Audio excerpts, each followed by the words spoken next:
And so the Buddha says that it's, even if one doesn't have the ability to know the minds of others, that is not so important. What he says is important is to be able to know one's own mind.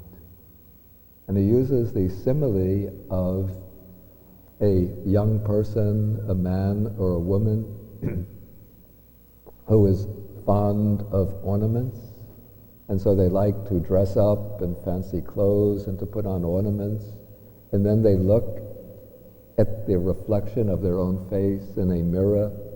I guess in those days mirrors were not so common, so he says, in a clear bowl of water. And so when you look in a clear bowl of water or in a mirror, you can see the reflection of your face exactly as it is. And so the task, or one of the tasks for us in practicing the Buddha's Dhamma, is to be able to know our own mind, to see into our own mind, and to understand our own mind. But this is not always so easy, because the mind has many little, call them subterfuges, means of deceiving oneself, means of evading the task of looking at oneself and understanding the workings of one's own mind. And yet the Buddha makes this the task for, since he's speaking to the monks, for a monk, but for anyone who's following his teaching, the task is to know one's own mind. And this has important implications at each stage of the Buddhist training or the Buddhist path.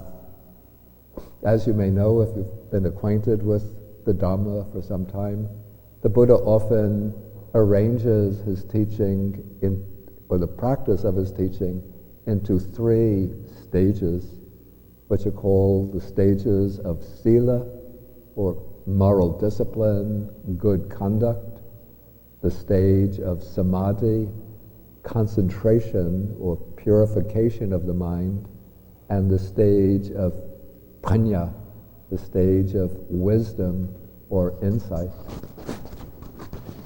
And so to know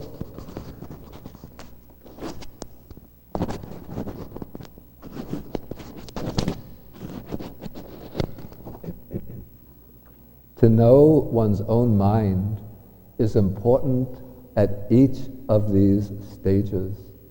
And this shows that each of these stages, we could say, is a process of ethical purification which progresses from a coarser level to a middling level to a subtler level. And at the end culminates in the final goal of the teaching, which is vimukti, liberation, release from the cycle of birth, old age, and death. Okay, so at the stage of Sila, we can see that knowing one's own mind is extremely essential, because the task of Sila is to regulate our bodily and verbal conduct. And where does bodily and verbal conduct originate from? Bodily conduct doesn't originate from the body. Verbal conduct doesn't originate from speech, from the mouth. But both bodily and verbal conduct originate from the mind. And so we could say that the body is an instrument or a tool for expressing the mind, the thoughts, the intentions through physical action. Speech is an instrument or a means of expressing intentions, thoughts, purposes, goals, emotions, aspirations through the instrumentality of speech in verbal action. And so when we're going to act, in order for our action to fulfill the training in moral discipline, one has to know one's own mind and be able to act on the basis of what we call wholesome states of mind or virtuous states of mind. So there is a sutta where the Buddha is speaking to his son Rahula.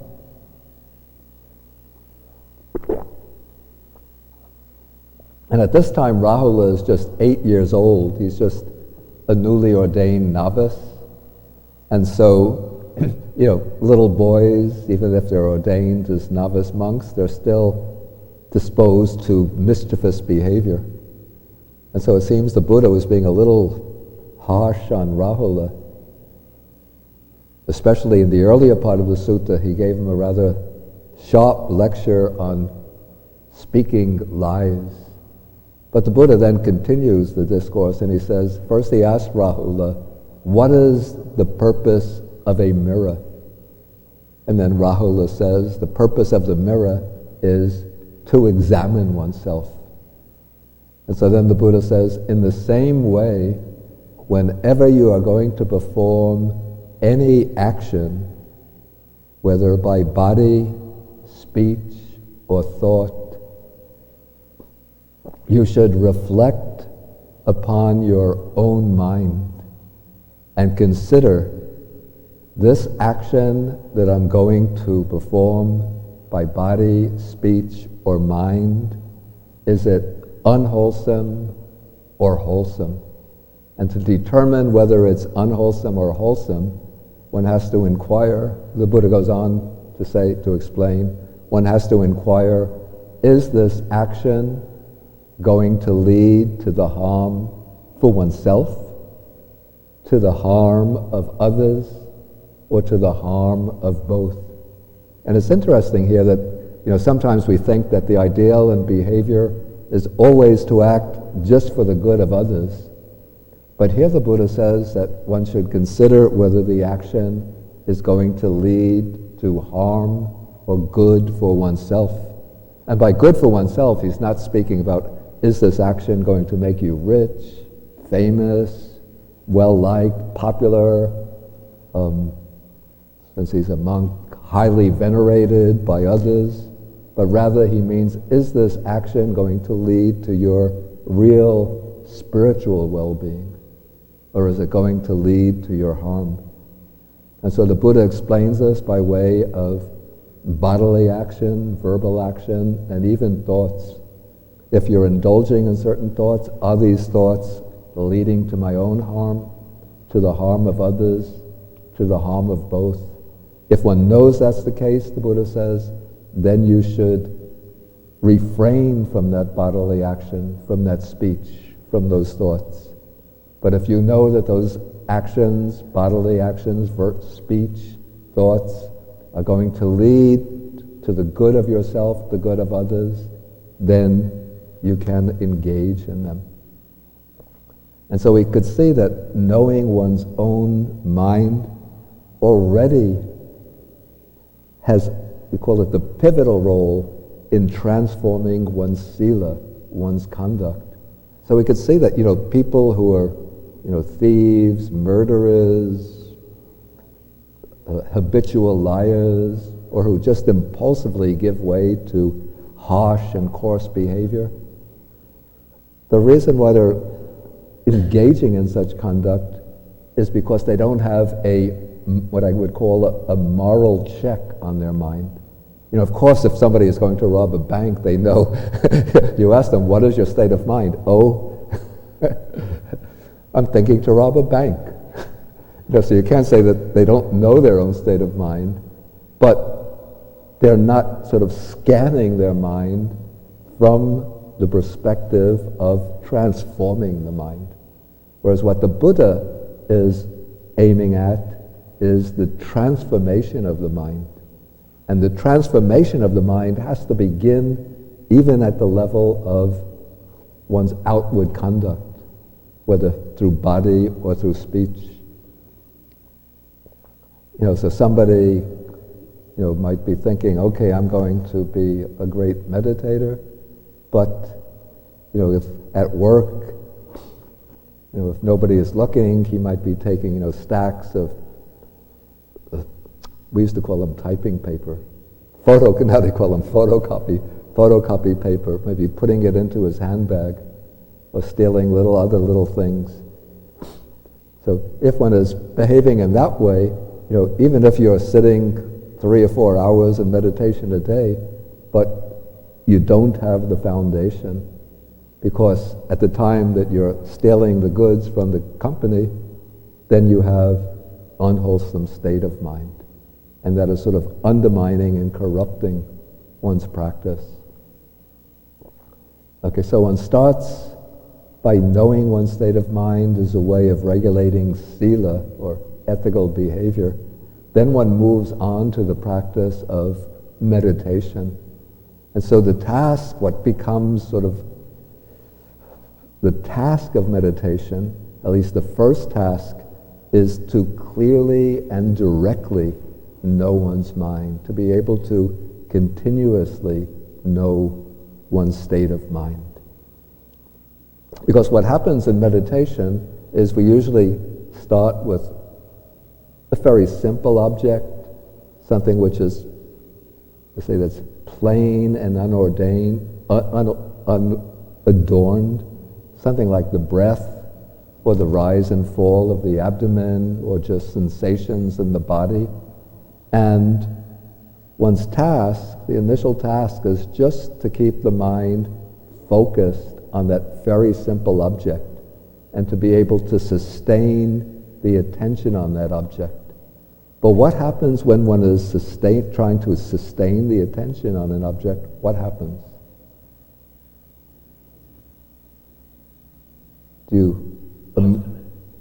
Thoughts come up, exactly. And so what happens, now is the attempt to focus the mind on that simple object, is that what is causing those thoughts to come up?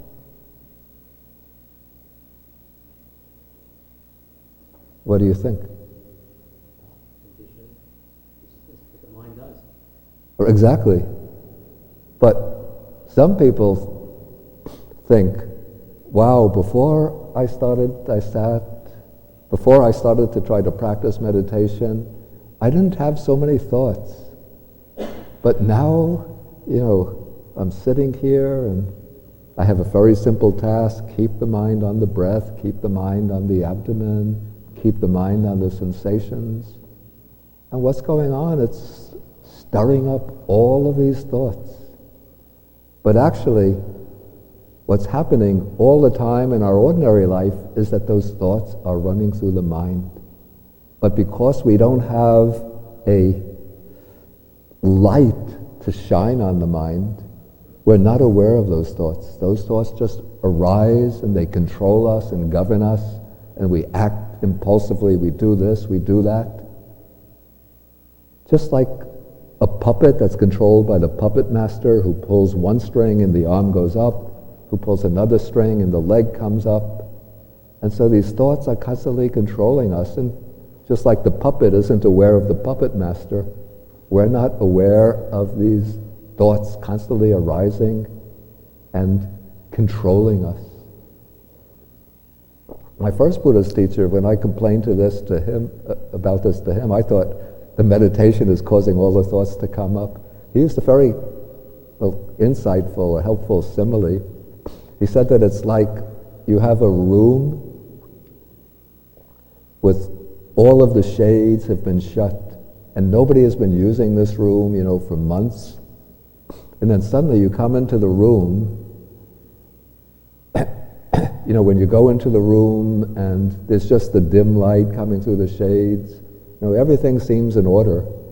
But if you come in after a few months and then you open the shades so that the sunlight can come through, you see that there's a lot of specks of dust floating through the air, and a lot of dust has settled on, the tabletops and the bookcases and whatever.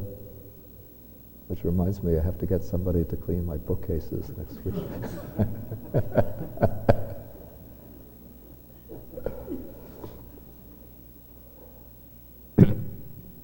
Okay, so this is like